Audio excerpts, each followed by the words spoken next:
What's going on, everybody? This is Mike here, and today I want to talk to you guys about the Nintendo Gamecube.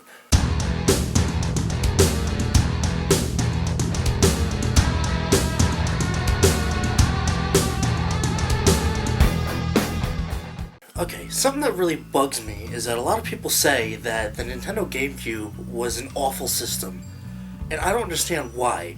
Just everybody hates on it for some reason, and I think that they just want one system by Nintendo to hate on, and I think that's the system that everybody picks. Yeah, it wasn't the biggest success. They only sold 21 million units over the course of 6 years in the United States, which they probably broke about even in terms of, making money and stuff like that, but the game system itself, I thought, had some of the best games, probably, of its generation. First, let's just talk about the controllers, okay? Because I think the controllers are one of the best controllers that Nintendo ever came out with.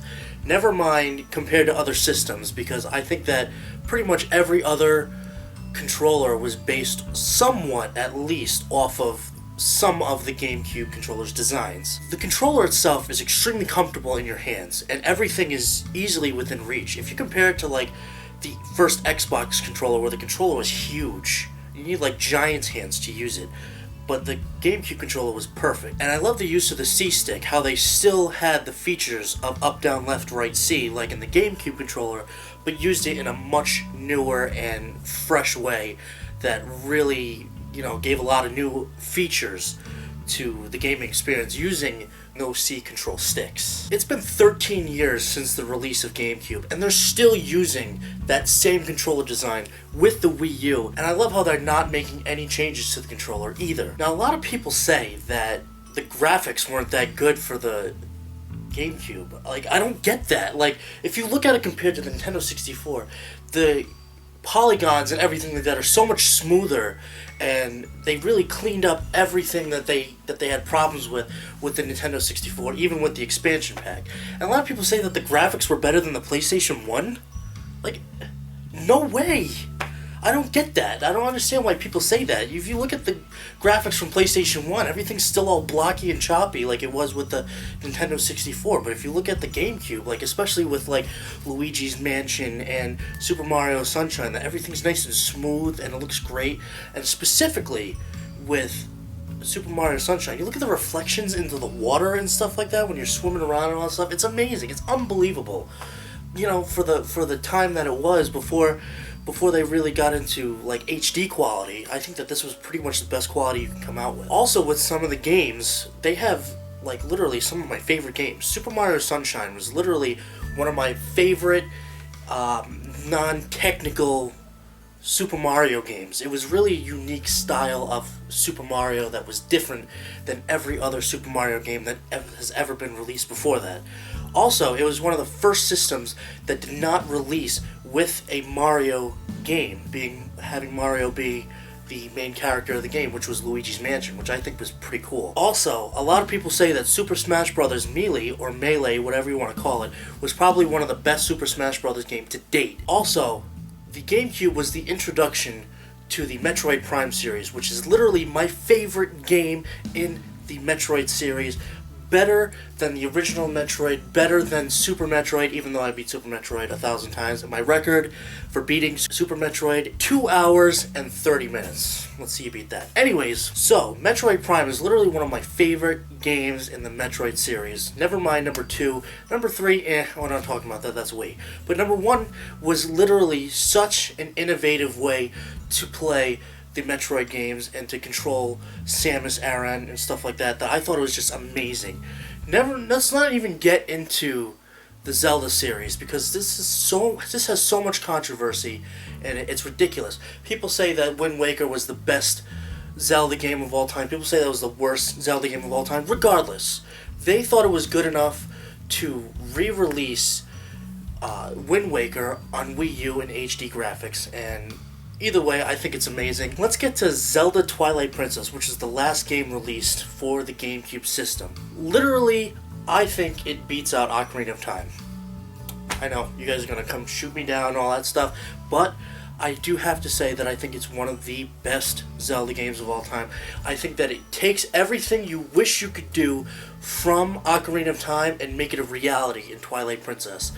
And what you would have wished Hyrule Field was is exactly what Twilight Princess is. It's unbelievable. It's huge.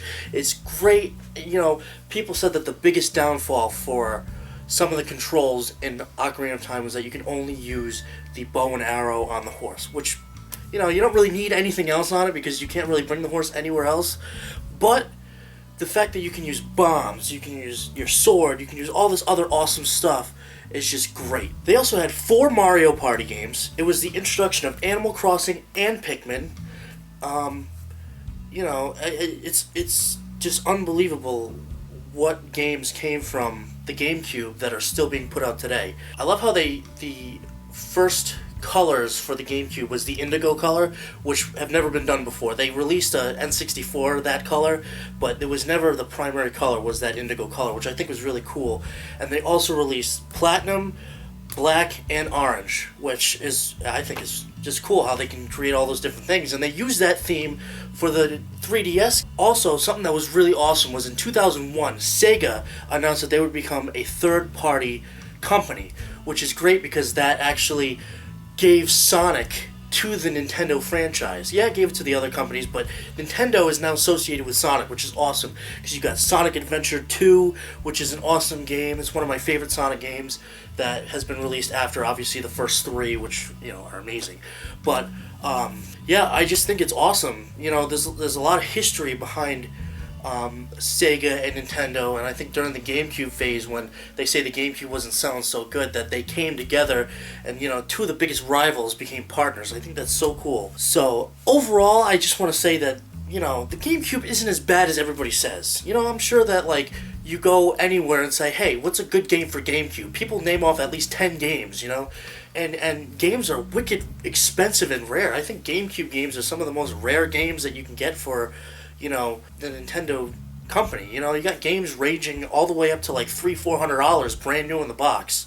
You obviously got the random rare ones from Super Nintendo that you're in the $600-$700 range, but you cannot get some of these games for under $50. Like the Twin Snakes, that Metroid Prime Zelda Wind Waker bundle is $200. The special edition discs from the Zelda that have the multiple Zeldas like Ocarina of Time and Master Quest on the same disc, that's $50. It's people want these games because they're rare. So it's I don't understand why people say these games suck and the system sucks. It's so stupid. I don't even have anything else to say. It's a good system. Get over it. Virtual Boy sucked. Say that system sucked. They only released 15 games for the Virtual Boy. What the f***? Whatever. I'm out. Well, I only have 3 minutes left on this thing. Okay, I gotta hurry up. I just want to say I couldn't find a piece of tape, so I took my iPod headphones and then a keychain and tied it, my piece of paper, which has my notes, to that. Isn't that pretty sick? Laziness. Doesn't do you any good.